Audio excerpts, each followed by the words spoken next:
Hi everybody, it's Klaus here again, and today I'll be showing you how to use MK automation in a Fabric notebook.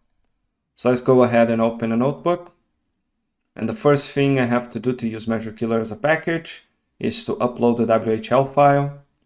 This file contains the package, and once this is uploaded, I can install the package and all of its dependencies.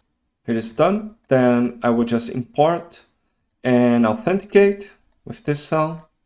And here I'm getting the workspaces, the semantic models, and then I will analyze this HR report.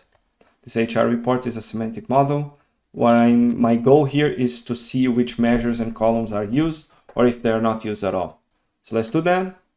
And after this is done, we can analyze the results with this data frame or this table. This first table here is exactly the same, the one that you get by exporting the results in the desktop app of Measure Killer. We have all the columns and measures and where exactly they are used.